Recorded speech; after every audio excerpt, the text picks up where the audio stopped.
সন্তানরা কয় পুত্রে আমি চাইতেছি তোমার এখানে জবাইটা করবো, তুমি কি কয়? পুতে ডাক দিয়ে কে আব্বা আমি রাজি আছি, তবে জবাই করার আগে আমার চোখ দুইটা বাঁধতে হবে, পা দুইটা বাঁধতে হবে, হাত দুইটা বাঁধতে হবে। আমি না আপনার ফুলা, দীর্ঘদিন ফুলারে দেখেও তো শখ মিটে নাই। আমার চোখের দিকে তাকাইলে আপনার মায়া লাগতে পারে, আর মায়া লাগলে আমার আল্লাহ বেজার হয়ে যেতে পারে। বাবা আমার চোখ দুইটা বেঁধে দেন।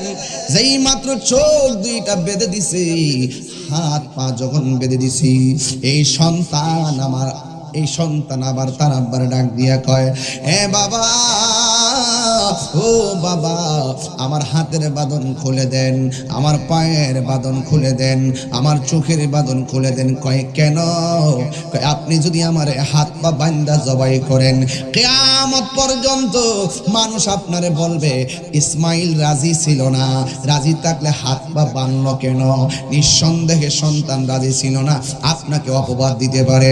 ও বাবা হাত পা খুললা দেন, চোখ দুইটা খুললা দেন, মানুষে যেন বলে আমি স্ব-ইচ্ছায় আল্লাহকে রাজি করতে যাইয়া তলোয়ারের নিচে আমি গলা পেতে দিয়েছি।